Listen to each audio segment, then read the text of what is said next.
आज के इस वीडियो में हम लोग पढ़ेंगे इलेक्ट्रोमैग्नेटिक इंडक्शन के बारे में। इलेक्ट्रोमैग्नेटिक इंडक्शन क्या होता है? इलेक्ट्रोमैग्नेटिक इंडक्शन के साथ साथ फैराडे लॉ, फैराडे के दो नियम हैं, उन दोनों को हम लोग समझेंगे। उससे पहले हम लोग ये समझेंगे कि आखिर फ्लक्स क्या होता है। जैसे हम लोग इलेक्ट्रोस्टैटिक्स में देखे थे कि इलेक्ट्रिक फ्लक्स क्या होता है, उसी प्रकार से इलेक्ट्रोमैग्नेटिक में हम लोग समझेंगे, मैग्नेटिज्म में हम लोग समझेंगे कि मैग्नेटिक फ्लक्स क्या होता है। अब मैग्नेटिक फ्लक्स बिना समझे हम लोग डायरेक्टली इलेक्ट्रोमैग्नेटिक इंडक्शन नहीं समझ सकते हैं, इसलिए पहले हम लोग समझेंगे कि इलेक्ट्रिक मैग्नेटिक फ्लक्स क्या होता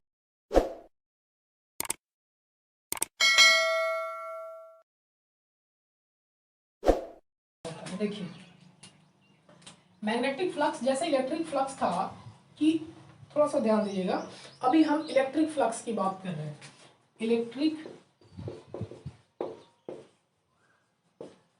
इलेक्ट्रिक फ्लक्स किसको बोले थे? हमने बोला था कि इलेक्ट्रिक फील्ड लाइंस किसी सरफेस से या किसी प्लेन से जो इलेक्ट्रिक फील्ड लाइंस पास होते हैं, जो इलेक्ट्रिक फील्ड लाइंस पास होते हैं, उस इलेक्ट्रिक फील्ड लाइन को हम लोग क्या बोलते थे? इलेक्ट्रिक फ्लक्स बोलते थे। इलेक्ट्रिक फ्लक्स को हम लोग किस चीज से डिनोट करते थे? फाई से डिनोट करते थे। और ये किसके किसके प्रोपोर्शनल होता था या इसके बराबर क्या होता था? तो पहला टर्म था इसमें कि इसका इलेक्ट्रिक फील्ड कितना है, इलेक्ट्रिक फील्ड क्या है, यानी ई के प्रोपोर्शनल होता था। साथ ही साथ कहने का मतलब, ई कहने का मतलब क्या कि जरा ऐसे समझिए, अभी इलेक्ट्रिक फील्ड का वैल्यू अभी एकदम एज्यूम कीजिए कि 5 है। अभी इलेक्ट्रिक फील्ड का वैल्यू कितना है? 5 है। तो बताइए कि 4 मैग्नेटिक फ्लक्स या magnetic electric lines of force इससे पास हो रहे थे। अगर इसका वैल्यू हम 10 बढ़ा देते हैं, इसका कहने का मतलब हुआ कि अभी मैग्नेटिक फील्ड का वैल्यू क्या हो गया है? मैग्नेटिक फील्ड हम बोल दे रहे हैं, यानी इलेक्ट्रिक फील्ड का वैल्यू क्या हो गया? बढ़ गया है। क्योंकि इलेक्ट्रिक फील्ड को दर्शाने के लिए इलेक्ट्रिक लाइंस ऑफ फोर्स या इलेक्ट्रिक फील्ड लाइन यूज करते हैं। तो इलेक्ट्रिक फील्ड बढ़ गया यानी इलेक्ट्रिक लाइंस ऑफ फोर्स भी बढ़ जाएंगे, उतना ही एरिया में क्या हो जाएगा? इलेक्ट्रिक लाइंस ऑफ फोर्स भी बढ़ जाएंगे। इसीलिए जो फ्लक्स होंगे वो भी क्या हो जाएंगे? बढ़ जाएंगे। यानी फ्लक्स सबसे पहले किसके प्रोपोर्शनल था? इलेक्ट्रिक फील्ड के प्रोपोर्शनल था। दूसरा, अभी हम इस फ्लक्स को नहीं बढ़ा रहे हैं, इस एरिया को बढ़ा रहे हैं। इस एरिया को, और भी फ्लक्स इस तरफ जा रहे होंगे, हम अभी क्या कर रहे हैं? एरिया को बढ़ा रहे हैं। तो अभी एरिया उतना था, अब एरिया क्या कर देंगे? और बढ़ा देंगे। तब बताइए फ्लक्स का वैल्यू बढ़ेगा कि नहीं बढ़ेगा? यानी हमने देखा था पिछले वीडियो में कि ये एरिया के भी प्रोपोर्शनल होता है। साथ ही साथ ये बोलता है कि एरिया, अगर ये वाला एरिया है तो ये डायरेक्टली लाइंस जो है इसको क्रॉस करे, यानी इस पे वो क्या हो? इस प्लेन पे वो परपेंडिकुलर हो। इस प्लेन पे क्या हो? परपेंडिकुलर हो।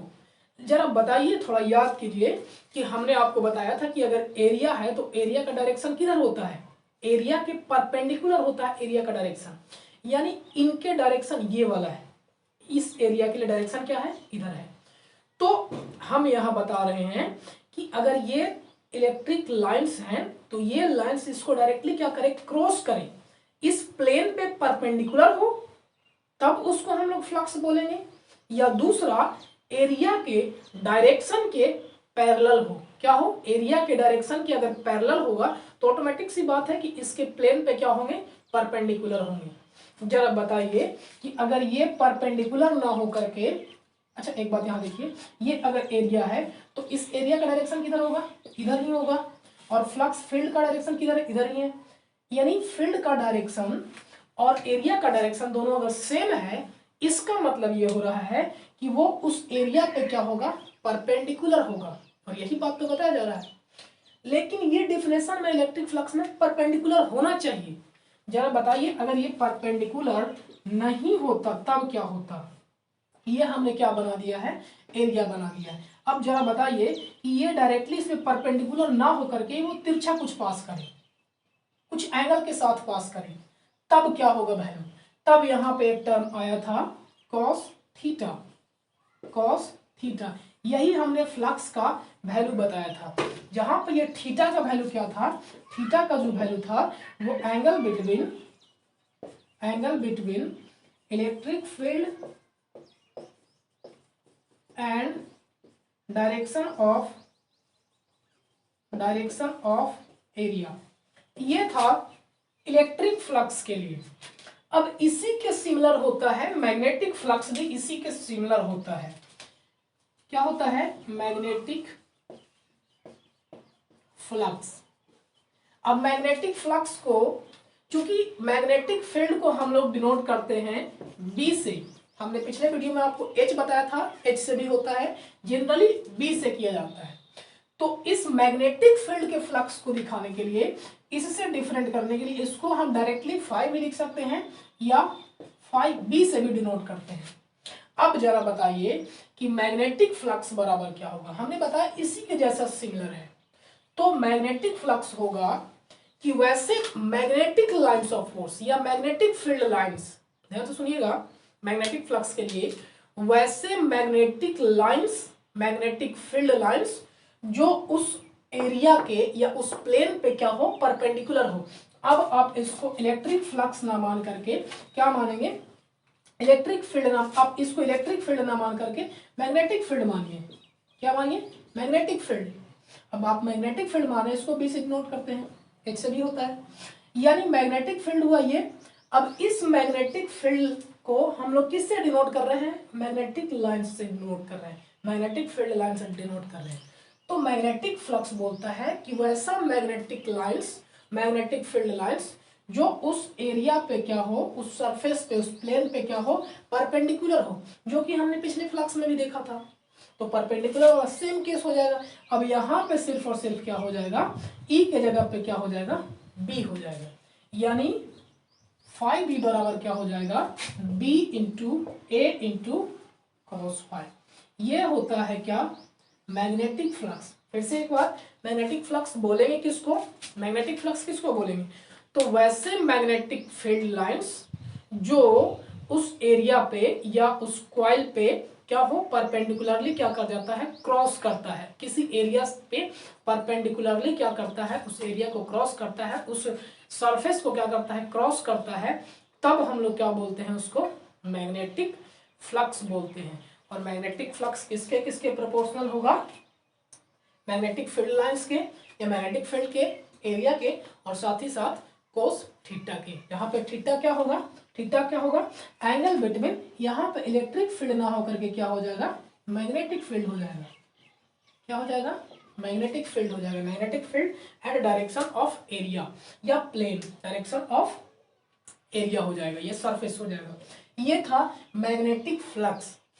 अब आपको हम आगे पढ़ना है इलेक्ट्रोमैग्नेटिक इंडक्शन। अब इलेक्ट्रोमैग्नेटिक इंडक्शन में एक टर्म आएगा कि चेंज इन फ्लक्स। क्या आएगा, चेंज इन फ्लक्स। जरा बताइए चेंज इन फ्लक्स कहने से क्या मतलब निकलेगा। इस चीज को अगर आप समझते हैं तो आगे वाला जो टर्म होगा एकदम बेहतर तरीके से समझ में आएगा। चेंज इन फ्लक्स कहने का मतलब क्या, चेंज इन फ्लक्स देखिए तो फ्लक्स किस किस बात पे डिपेंड कर रहा है, किस किस बात पे डिपेंड कर रहा है, मैग्नेटिक फील्ड लाइंस पे या मैग्नेटिक फील्ड पे, एरिया पे, और उन दोनों के बीच पे एंगल पे। हम अगर ये बात बोलते हैं कि मैग्नेटिक फ्लक्स चेंज कर रहा है, इसका मतलब क्या क्या चेंज हो सकता है, या तो उसमें मैग्नेटिक फील्ड लाइंस चेंज हो रहे होंगे, या उसका एरिया चेंज हो रहा होगा, या एरिया के डायरेक्शन और फील्ड के बीच का एंगल चेंज हो रहा होगा, तभी ना ये फ्लक्स चेंज होगा। बात समझिए। देखिए अभी हम क्या बोल रहे हैं, हम अगर बोले कि चेंज इन फ्लक्स कैसे होगा, चेंज इन फ्लक्स का मतलब क्या होगा, चेंज इन फ्लक्स कहने का मतलब क्या होगा। देखिए चेंज इन फ्लक्स कहने का मतलब कि अगर मैग्नेटिक फील्ड लाइन में क्या हो रहा है, चेंज हो रहा है, फ्लक्स ऑब्वियस सी बात है चेंज हो रहा है, किसके रिस्पेक्ट में हम आ रहे हैं, एरिया चेंज हो रहा है, यानी क्या हो रहा है, मैग्नेटिक फ्लक्स चेंज हो रहा है। अब होगा कैसे, जरा इस बात को समझिए। देखिए हम एक क्या बना रहे हैं, एक मैग्नेट अभी बना है, आप ऐसे समझिए नॉर्थ पोल से साउथ पोल की ओर। तो हम लोग जानते हैं कि इसके पोल के पास जो मैग्नेटिक फील्ड लाइंस होते हैं वो क्या होते हैं, ज्यादा डेंस होते हैं। क्या होते हैं, ज्यादा डेंस, यानी ज्यादा यहाँ पे लाइन होते हैं। यहाँ पे बताइए, तो यहाँ पे ज्यादा मैग्नेटिक लाइंस मिल रहे हैं कि नहीं मिल रहे हैं? लेकिन बताइए वही चीज यहाँ पे, यहाँ के तुलना में इस जगह पे मैग्नेटिक लाइंस ऑफ फोर्स या मैग्नेटिक लाइन कम मिलेंगे कि नहीं मिलेंगे? बिल्कुल मिलेंगे। अब आप सपोज कीजिए कि हमने क्या रखा, एक कंडक्टर रखा, यहाँ पे एक कंडक्टर है। तो बताइए अभी इस कंडक्टर से, या ऐसे समझ लीजिए कोई बॉडी है, अभी इस बॉडी से जितने फ्लक्स लिंक कर रहे होंगे या जितने फ्लक्स इसको कट कर रहे होंगे, क्या इस जगह पे हम लोग रखेंगे तब भी उतना ही फ्लक्स लिंक करेगा? नहीं। बात समझिएगा, यहाँ पे हम एक कंडक्टर को रख रहे हैं और एक कंडक्टर को यहाँ रखें, तो बताइए कि किस केस में आप एक केस यहाँ पर वाले को A मानिए और यहाँ पर वाले को B मानिए। अब बताइए किस केस में ज्यादा फ्लक्स से ये कंडक्टर या ये बॉडी लिंक करेगा, केस A में, केस B में? कमेंट करके आप बताइए, हम रुकते हैं कुछ मिनट। आप बताइए कि A में या B में किस केस में मैग्नेटिक फील्ड या मैग्नेटिक फील्ड लाइंस ज्यादा इससे टच करेंगे या लिंक करेंगे। चूंकि आप देख रहे हैं कि पोल के पास, पॉइंट ए के पास क्या है, ज्यादा मैग्नेटिक लाइंस ऑफ फोर्स है, तो ऑब्वियस सी बात है ए के पास इससे इस बॉडी से ज्यादा लिंक करेंगे। लेकिन यहाँ पे आएगा तब बताइए कम होगा कि नहीं? तो बताइए इस बॉडी के लिए जब हम इस पोजीशन से इस पोजीशन की ओर आ रहे हैं तो इससे फ्लक्स का वैल्यू चेंज कर रहा है या नहीं कर रहा है? बिल्कुल कर रहा है। फ्लक्स का वैल्यू क्या हुआ, चेंज कर रहा है। यानी पहला बात, ये फ्लक्स चेंज कर रहा है किसके अकॉर्डिंग? बी। मैग्नेटिक फील्ड यहाँ चेंज किया, मैग्नेटिक फील्ड है ना, यहाँ पे मैग्नेटिक फील्ड का वैल्यू, मैग्नेटिक फील्ड को ही तो फ्लक्स से डिनोट कर रहे हैं, यानी यहाँ पे मैग्नेटिक फील्ड की वजह से और यहाँ पे मैग्नेटिक फील्ड की वजह से फ्लक्स में क्या हुआ, चेंजेज हुआ। दूसरा आते हैं एरिया में, एरिया में आते हैं। जरा बताइए ये एक बड़ा बॉडी है, क्या है, बड़ा बॉडी है। आप ऐसे समझिए यहाँ पे बॉडी था, अब हम इस बॉडी को क्या कर रहे हैं, कभी बड़ा कर रहे हैं कभी छोटा कर रहे हैं। तब बताइए इस बॉडी से जो लिंक होगा, फ्लक्स होगा, जो लिंक करने वाला फ्लक्स होगा वो चेंज करेगा या नहीं करेगा? अब ऐसे समझिए यहाँ पे क्या है, मैग्नेटिक लाइंस ऑफ फोर्स है या मैग्नेटिक फील्ड लाइंस है। अभी हम एरिया इतना बड़ा है, मेरा एरिया क्या है, इतना बड़ा है, एक बॉडी का एरिया क्या है, इतना बड़ा है। अभी हम एरिया को अगर बढ़ा दें, क्या करें, एरिया को बढ़ा दें, तब बताइए फ्लक्स चेंज करेगा कि नहीं करेगा? ऑब्वियस सी बात है कि क्या होगा, चेंज करेगा, क्योंकि फ्लक्स किस किस पे डिपेंड है, पहला मैग्नेटिक फील्ड पे, क्योंकि हमने यहाँ देखा मैग्नेटिक फील्ड यहाँ पे ज्यादा था, तो ज्यादा था यहाँ फ्लक्स लिंक कर रहा था, जब यहाँ पे पहुंचे कम था तो इसलिए कम फ्लक्स लिंक कर रहा था, फर्स्ट पॉइंट पे। दूसरा पॉइंट एरिया पे, हम यहाँ से एरिया से देख सकते हैं कि अगर एरिया को बड़ा कर सकते हैं, छोटा कर सकते हैं, उसके अकॉर्डिंग फ्लक्स क्या होगा, चेंज होगा। तीसरा, दोनों के बीच का एंगल, आप एंगल समझने के लिए ऐसे समझिए, ये क्या है, ये अब देखिए ये तीनों क्या है, फ्लक्स हो रहे हैं, ये क्या है, तीनों फ्लक्स है। अब ये तीनों फ्लक्स ऐसे जा रहे हैं और बताइए अभी ये एरिया का क्या है, ये वाला आपको जो दिख रहा है सामने वाला, ये वाला एरिया का प्लेन है, प्लेन पे परपेंडिकुलर पड़ रहा है, तो ये तीनों के तीनों फ्लक्स का वैल्यू क्या हो जाएगा, मैग्नेटिक लाइंस ऑफ फोर्स क्या कहलाएंगे, मैग्नेटिक फील्ड लाइंस क्या कहलाएंगे, क्या कहलाएंगे, मैग्नेटिक फ्लक्स कहलाएंगे। लेकिन यही हम अगर क्या करें, इसको टेढ़ा कर दे, नहीं दिख रहा है, आप ऐसे देखिए, अभी ऐसे था, अब हम इसको ऐसे कर दे रहे हैं, तिरछा से, इधर से इस प्लेन पे तिरछा जा रहा है, यानी कुछ एंगल के साथ जा रहा है, तब बताइए क्या इसके साथ फ्लक्स चेंज होगा या नहीं होगा? बिल्कुल चेंज होगा। क्यों चेंज होगा? क्योंकि एरिया के डायरेक्शन और मैग्नेटिक फील्ड लाइंस के बीच क्या बन रहे हैं, कुछ एंगल बन रहे हैं, और चूंकि एंगल पे यहाँ पर डिपेंडेंट है तो ऑब्वियस सी बात है कि फ्लक्स चेंज होंगे। यानी तीन फैक्टर पे अगर हम ये बात बोले कि मैग्नेटिक फ्लक्स चेंज हो रहा है तो ये कितने बातों पर डिपेंड करेगा, तीन बातों पर डिपेंड करेगा। या तो उसमें मैग्नेटिक फील्ड चेंज हो रहे होंगे, या उसका एरिया चेंज हो सकता है, या उसका फ्लक्स, मैग्नेटिक फील्ड लाइंस और एरिया के डायरेक्शन के बीच का एंगल चेंज हो सकता है। तो ये बात बहुत इंपॉर्टेंट है, अगर इस बात को आप समझते हैं तो आसानी से फ्राडे लॉ में कहाँ पे अपोज करेगा, कहाँ पे सपोज करेगा या कहाँ पे सपोर्ट करेगा, आपको क्लियरली समझ में आएगा। तो ये था मैग्नेटिक फ्लक्स। आगे हम लोग समझते हैं इलेक्ट्रोमैग्नेटिक इंडक्शन और फ्राडे लॉ क्या होता है। इलेक्ट्रोमैग्नेटिक इंडक्शन बोलता है कि किसी फील्ड, और ये फील्ड कौन सा होगा, मैग्नेटिक फील्ड। अभी हम इलेक्ट्रिक फील्ड की बात नहीं कर रहे। मान लीजिए कि ये क्या है, इलेक्ट्रिक फ्लक्स है, ये इलेक्ट्रिक फील्ड है जिसको इलेक्ट्रिक फ्लक्स क्या कर रहा है, दिखा रहा है। इसके द्वारा इलेक्ट्रिक फ्लक्स, यानी ये चारों इलेक्ट्रिक फ्लक्स हैं जो पास हो रहे हैं, ये पास हो रहे हैं। अच्छा बताइए क्या इलेक्ट्रिक फ्लक्स कोई बॉडी होगा? अगर ये इलेक्ट्रिक फ्लक्स है, आप समझिए ये इलेक्ट्रिक फ्लक्स है, अगर हम यहाँ से एक कंडक्टर को पास करवाएं तो क्या ये फ्लक्स जैसे अभी ये रोक दे रहा है, क्या रोकेगा? नहीं, ये बात को समझिएगा। ये अगर फ्लक्स है और यहाँ से हम एक बॉडी को मूव कराएंगे तो ऐसा नहीं है कि बॉडी इधर नहीं जाएगा, जैसे अभी रुक जा रहा है, ऐसा भी रुक जा रहा है ना, लेकिन ये रुकेगा नहीं, बात समझिए, क्योंकि ये जंक्शन किया हुआ है कि हाँ यहाँ पे फ्लक्स है, ना कि इस तरीके से कुछ बॉडी होंगे। तो आप समझिए इलेक्ट्रोमैग्नेटिक इंडक्शन क्या बोलता है कि अगर ये फ्लक्स है, मान लीजिए आप इस तरफ बोर्ड के इस तरफ नॉर्थ पोल मान लीजिए और यहाँ पे क्या मान लीजिए, साउथ पोल मान लीजिए। नॉर्थ से क्या हो रहा है, फ्लक्स निकल करके साउथ के पास जा रहे हैं। क्या हो रहा है, फ्लक्स निकल करके नॉर्थ से साउथ की ओर जा रहा है। तब इलेक्ट्रोमैग्नेटिक इंडक्शन बोलता है कि आप अगर क्या करें, इसमें एक कंडक्टर को क्या करवाएं, मूव करवाएं। ये अगर कंडक्टर है, क्या है, कंडक्टर है, आप अगर इस कंडक्टर को क्या करते हैं, मूव करवाते हैं, क्या करवाते हैं, मूव करवाते हैं, तब इस कंडक्टर में क्या होगा, एक ईएमएफ इंड्यूस्ड होगा। क्या इंड्यूस्ड होगा, ईएमएफ, इलेक्ट्रोमोटिव फोर्स, यानी एक वोल्टेज क्रिएट होगा। क्या क्रिएट होगा, वोल्टेज क्रिएट होगा। इसके लिए कंडीशन ये है कि इस फ्लक्स के और इस कंडक्टर के बीच में रिलेटिव मोशन होना चाहिए। रिलेटिव मोशन कहने का मतलब ये निकल रहा है कि या तो आप फ्लक्स को चेंज कीजिए, या तो आप फ्लक्स को चेंज कीजिए, या इसको ऊपर नीचे कीजिए, या मूव करवाइए। हम इसको चेंज करवाएंगे, इसको अगर चेंज करवाएंगे तब भी इन दोनों के बीच में क्या होंगे तब भी क्या होंगे, इन दोनों के बीच में रिलेटिव मोशन होंगे। क्या होंगे, रिलेटिव मोशन होंगे। बात समझिए, यानी क्या बोलता है इलेक्ट्रोमैग्नेटिक इंडक्शन कि अगर मैग्नेटिक फील्ड और एक कंडक्टर है जो क्या कर रहा है, मूवमेंट कर रहा है। क्या कर रहा है, मूवमेंट कर रहा है। उन दोनों के बीच में क्या हो रहा है, रिलेटिव मोशन हो रहा है।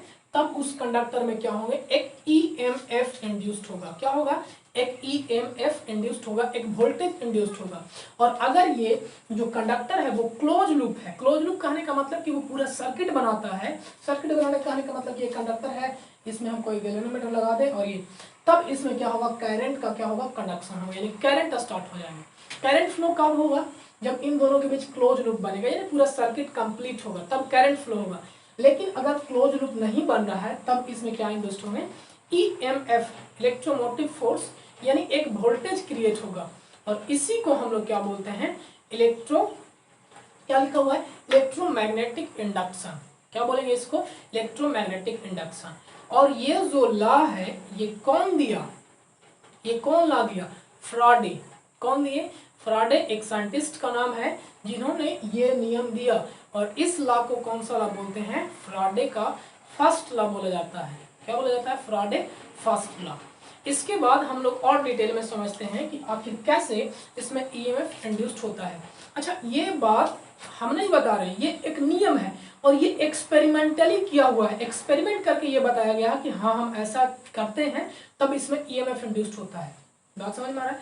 अब ईएमएफ का वैल्यू कितना होगा, उसका मैग्नीट्यूड कितना होगा, किन किन बातों पर डिपेंड कर रहा है। हमने अभी आपको बताया था कि फ्लक्स, यहाँ पे क्या बोला गया कि फ्लक्स चेंज होना चाहिए या इन दोनों के बीच मोशन होना चाहिए, रिलेटिव मोशन। रिलेटिव मोशन दो तरीके से हो सकते हैं, या तो फ्लक्स को चेंज करवा दें या इसको मूवमेंट करवा दें। बात समझ रहे हैं, इसको मूवमेंट करवा दें।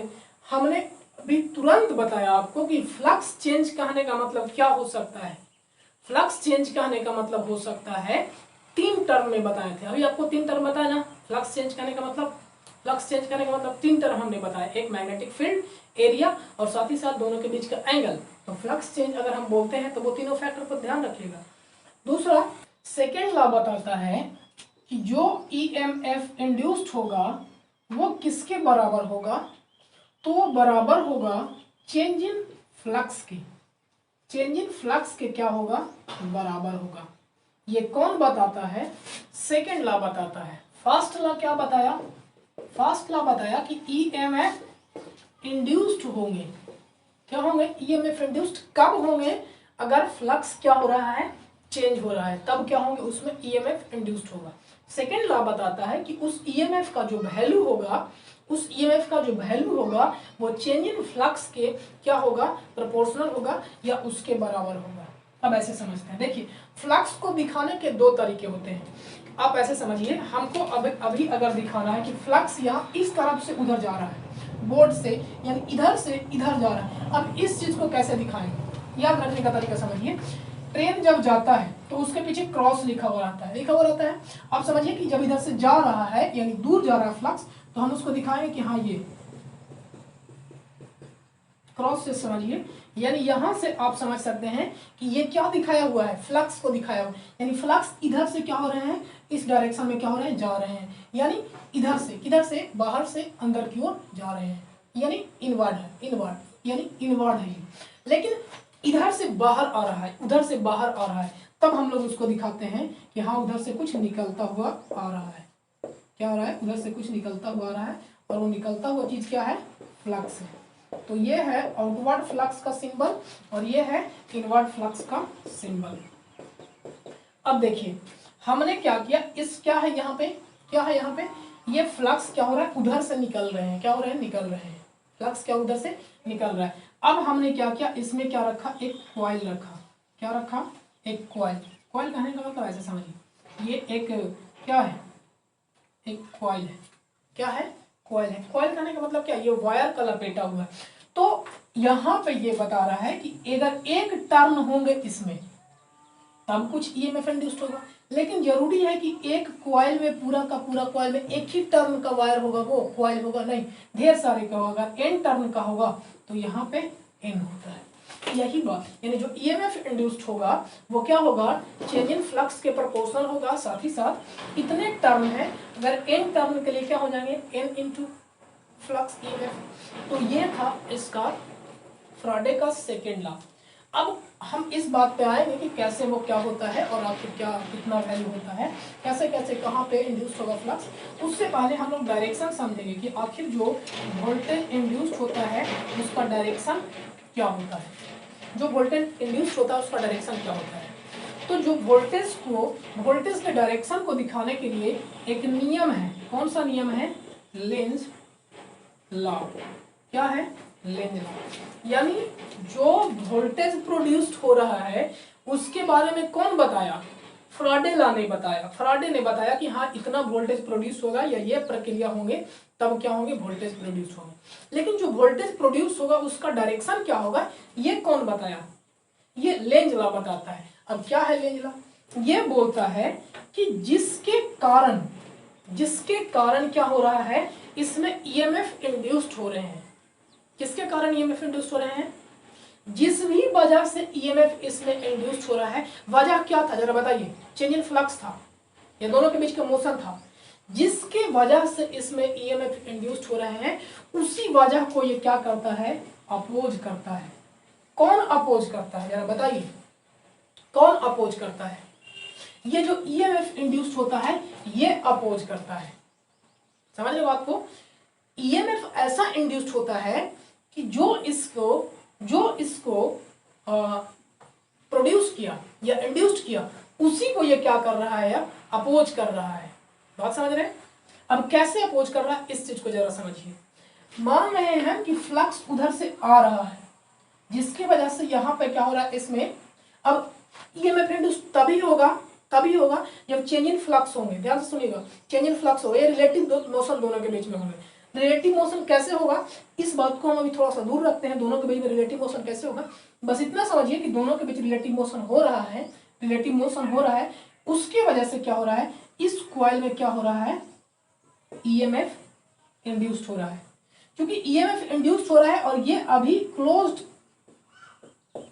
लूप है, यानी जो कॉइल है वो कैसा है, क्लोज्ड है, यानी ये इसमें करंट फ्लो हो रहा है। एक अमीटर लगा दिया जाए, यानी इसमें क्या हो रहा है, करंट फ्लो हो रहा है।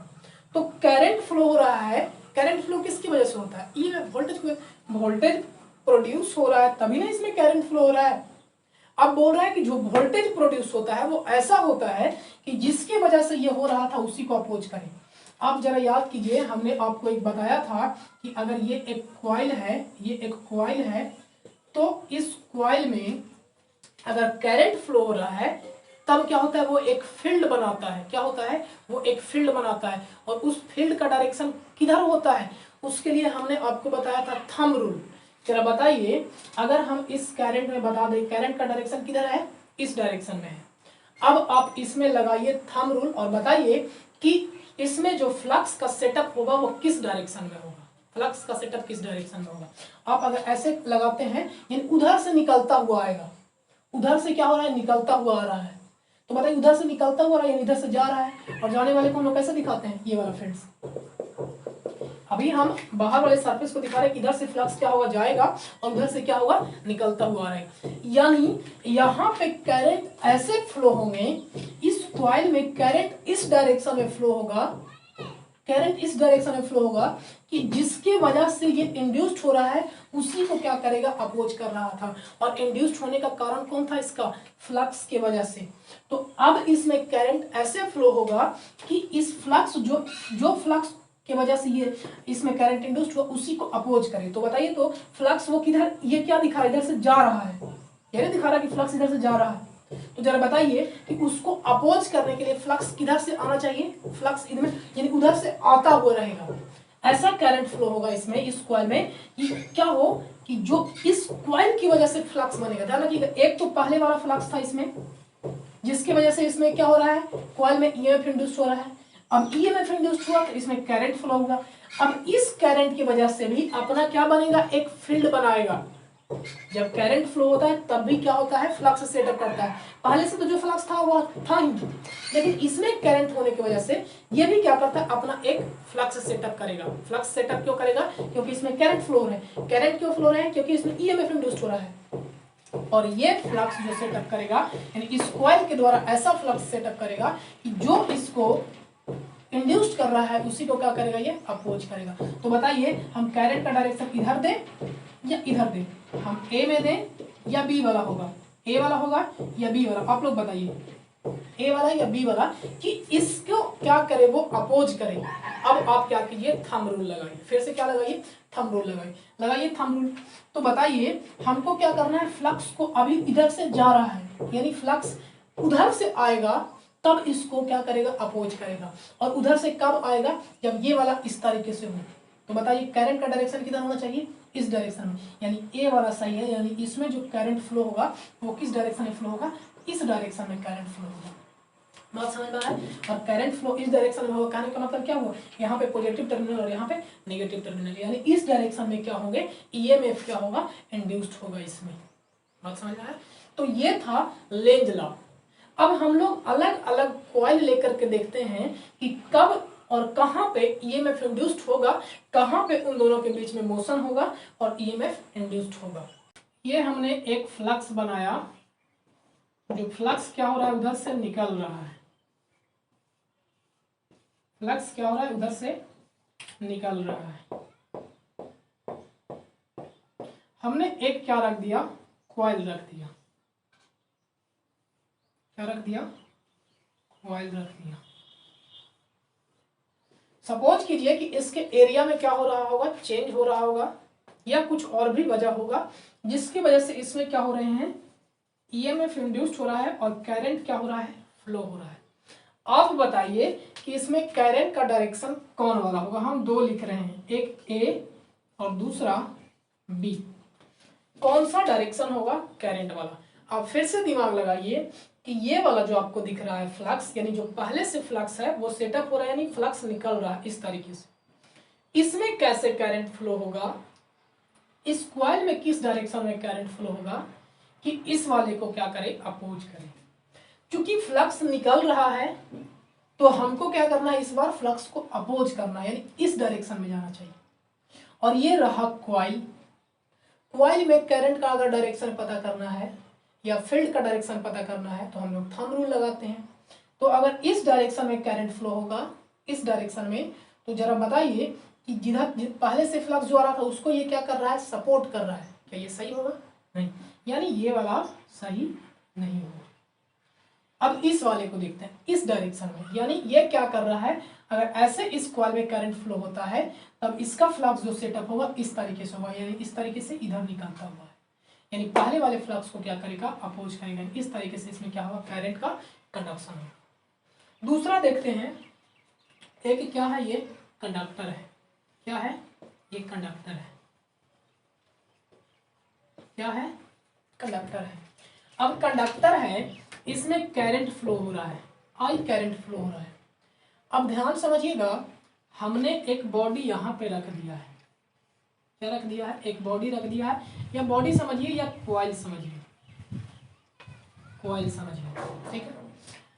अब यहाँ पे इसमें ईएमएफ इंड्यूस्ड होगा, उसके लिए कंडीशन ये है कि अगर डायरेक्टली ये जो करंट फ्लो हो रहा है वो कांस्टेंट होगा, कांस्टेंट होगा, बात को समझिएगा। अगर ये जो यहाँ पे फ्लक्स सेटअप हो रहा है, कांस्टेंट करंट अगर इसमें फ्लो होगा तो फ्लक्स तो ये सेटअप करेगा। जरा बताइए कि अगर इस तरीके से करंट फ्लो है तो इसका फ्लक्स कैसे सेटअप करेगा। देखिए ऊपर से या इस तरीके से, अगर इस डायरेक्शन में दिखाएं तो फ्लक्स इधर से जाएगा, इधर से ऐसे जाएगा और इधर से निकलता हुआ, यानी यहाँ पे क्या दिखेगा, जा रहा है और इधर से निकलता हुआ दिखेगा। फ्लक्स क्या होगा, निकलता हुआ दिखेगा, इधर से जाता हुआ दिखेगा। अब बताइए कि हमने अभी कुछ नहीं किया है, बस यहाँ पे क्या रख दिया है, एक कॉइल को रख दिया है। बताइए क्या इसमें ईएमएफ इंड्यूस्ड होंगे या नहीं होंगे, कौन सा ऑप्शन सही, ए या बी, सोच करके बताइए। बेईमानी करना पाप है, तो इस बात को भी ध्यान रखिएगा, यानी ईएमएफ इंड्यूस्ड होंगे या नहीं होंगे। अभी हमने इसके और इसके यानी फ्लक्स के बीच में और बॉडी के बीच में कोई भी रिलेटिव मोशन नहीं दिया है, इस बात को ध्यान रखिएगा। और यहाँ जो ये फ्लक्स जो सेटअप होता है या जो फील्ड बनाता है, ये करंट के प्रोपोर्शनल होता है। आप ऐसे समझिए कि जितना ज़्यादा करंट इसमें फ्लो होगा उतना ही ज़्यादा क्या होगा, इसका फ्लक्स का फील्ड का वैल्यू क्या होगा, ज़्यादा होगा। इस बात को तो थ्योरी नहीं बताया, लेकिन आप ऐसे समझिए कि जितना ज़्यादा इस वायर में करंट फ्लो होगा उतना ही ज़्यादा ये क्या करेगा, अपना स्ट्रॉन्ग फील्ड बनाएगा। तो अभी कांस्टेंट करंट फ्लो हो रहा है तो इसका जो फील्ड का वैल्यू भी क्या होगा, एक कांस्टेंट होगा। ये वाला बॉडी भी क्या है, अस्थिर अवस्था में है। तो बताइए कोई फ्लक्स सेटअप होगा, नहीं सेटअप, फ्लक्स सेटअप होगा लेकिन कोई ईएमएफ इंड्यूस नहीं होगा, क्योंकि इस वाले के बीच में और इस कॉइल के बीच में कोई भी रिलेटिव मोशन नहीं हुआ।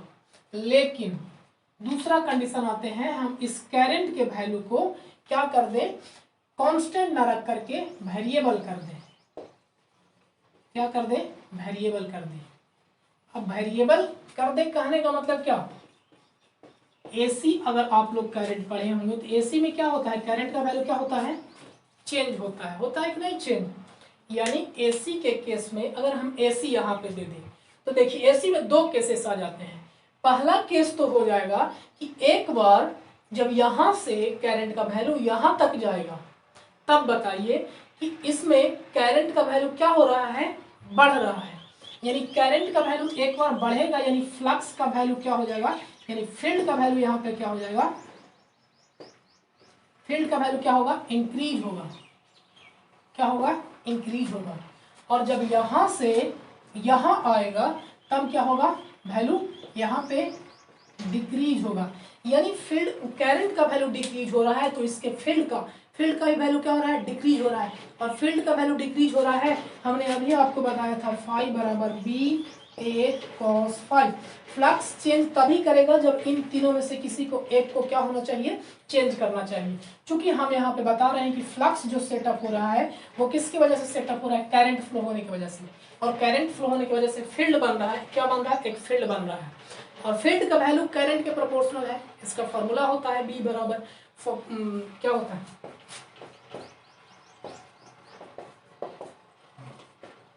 इस तरीके से फॉर्मूला होता है। यानी जो फील्ड सेटअप होता है वो क्या होता है, करंट के ही प्रोपोर्शनल होता है। यानी करंट अगर इसमें बढ़ेगा तो फील्ड का जो वैल्यू होगा वो भी क्या होगा, बढ़ेगा। तो चूंकि फील्ड का वैल्यू कम रहा है या बढ़ रहा है, यानी फ्लक्स क्या हो रहे हैं, चेंज हो रहा है। और अगर फ्लक्स चेंज होगा तब इसमें ईएमएफ क्या होंगे, जनरेट या इंड्यूस्ड होंगे। अब हम एक एक केस लेकर के चलते हैं कि बताइए कि इसमें क्या हो रहा है, अभी करंट का वैल्यू क्या हो रहा है, इंक्रीज हो रहा है। करंट का वैल्यू क्या हो रहा है, इंक्रीज हो रहा है। तब बताइए कि अगर इंक्रीज हो रहा है तो इतना बात तो हुआ कि फ्लक्स अब क्या हो रहे हैं, चेंज हो रहा है। तो चूंकि फ्लक्स चेंज हो रहा है, तो फ्लक्स चेंज हो रहा है, तो फ्लक्स चेंज हो रहा है, इसका मतलब कि इसमें ईएमएफ इंड्यूस्ड होंगे। इतना बात तो क्लियर है। लेकिन बताइए कि इसमें जो वैल्यू होगा वो करंट का डायरेक्शन किधर होगा। इंक्रीज फ्लक्स हो रहा है, हमने बताया कि जिसके वजह से ईएमएफ इंड्यूस्ड होता है उसी को अपोज करता है। जरा बताइए कि अभी किसके वजह से फ्लक्स सेटअप हो रहा है या ईएमएफ इंड्यूस्ड हो रहा है। फ्लक्स को इंक्रीज करने की वजह से क्या हो रहा है, फ्लक्स को इंक्रीज करने की वजह से क्या हो रहा है, चेंज हो रहा है, ईएमएफ इंड्यूस्ड हो रहा है। तो बताइए कि इस प्रकार से ये सेटअप होगा, इसमें करंट का वैल्यू इस डायरेक्शन में होगा कि जो फ्लक्स इंक्रीज हो रहे थे उसको क्या करेगा, डिक्रीज करेगा। यानी अगर अभी फ्लक्स इंक्रीज होने की वजह से हो रहा है तो इसमें करंट का वैल्यू इस तरीके से सेटअप होंगे कि इसमें फ्लक्स का वैल्यू क्या हो, इसके द्वारा जो फ्लक्स निकले वो पहले वाले फ्लक्स जो इंक्रीज हो रहे हैं उसको क्या करे, वो डिक्रीज करे। अपोज करने का मतलब वही होता है, आप अगर आगे बढ़ रहे हैं तो हम अपोज करने के लिए आपको पीछे खींचेंगे, आप अगर पीछे आ रहे हैं तो हम अपोज करने के लिए आपको क्या करेंगे, आगे धकेलेंगे। बात समझ में? अपोज का मतलब यही होता है, कुछ भी वो काम करे तो उसको बस अपोज करना है, काम चाहे अच्छा हो या बुरा हो, सेम बात है यहाँ पे। इंक्रीज करने की वजह से सेटअप हो रहा था तो ये क्या करेगा, डिक्रीज करेगा। और डिक्रीज कैसे करेगा, आप देख रहे हैं कि उधर से फ्लक्स निकलता आ रहा है तो इसके बदले में हम इधर से फ्लक्स सेटअप करवा देंगे। तो बताइए इसमें करंट का डायरेक्शन किधर हो कि फ्लक्स का डायरेक्शन क्या हो, इधर से हो जाए। तो बताइए ऐसे को अगर कर दें यानी करंट का डायरेक्शन इस डायरेक्शन में हो जाए तो बिल्कुल ये फ्लक्स को क्या करेगा, अपोज करेगा। दूसरा केस आते हैं, अगर इसी को जरा बताइए डिक्रीज करते हैं, डिक्रीज करते तब क्या होता, बताइए डिक्रीज करते तब सारा चीज सेम है। डिक्रीज के केस में बताइए क्या होता है, डिक्रीज यानी करंट के वैल्यू या फील्ड के वैल्यू को डिक्रीज होने की वजह से इसमें क्या हो रहा है, ईएमएफ इंड्यूस्ड हो रहा है। अब इसमें इस प्रकार से ईएमएफ इंड्यूस्ड होंगे कि जो डिक्रीज हो रहा था उसको क्या करेगा, वो इंक्रीज करेगा। तो बताइए इंक्रीज कैसे करेगा, करंट का डायरेक्शन क्या हो जाता, चेंज हो जाता, वो इधर हो जाता। इस प्रकार से ये अपोज करता है। तो ये था electromagnetic induction, Faraday law, Lenz law और किस प्रकार से सेटअप होते हैं, इस चीज को हम लोग देखिए। मैग्नेटिक फ्लक्स क्या होता है इस चीज को भी समझे। तो आज की वीडियो में हम लोग इतना ही रखने देते हैं, मिलेंगे अगले वीडियो में अगले टॉपिक के साथ, देखते रहिए। धन्यवाद।